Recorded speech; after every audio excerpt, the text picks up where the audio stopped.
On se demande parfois dans quel ordre on a intérêt à annoncer les nouvelles. Doit-on commencer par les bonnes? Vaut-il mieux commencer par les mauvaises? De nombreuses recherches ont été menées sur ce thème.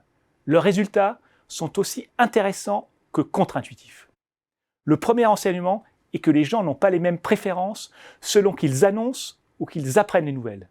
80% des personnes à qui on annonce des nouvelles préfèrent apprendre les mauvaises nouvelles avant les bonnes.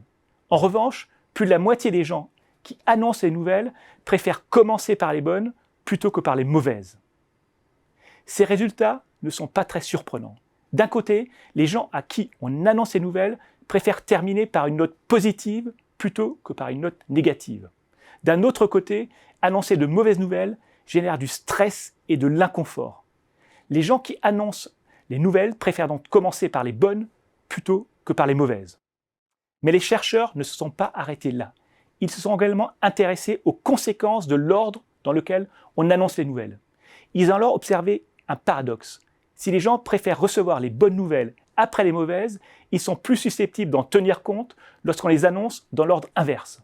Un employé fera par exemple plus d'efforts pour corriger ses faiblesses si on lui annonce après lui avoir parlé de ses forces.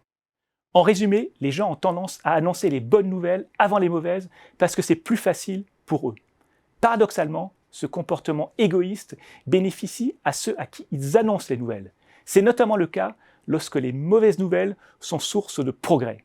Pour éviter qu'elles passent à la trappe, il faut impérativement les annoncer après les bonnes nouvelles.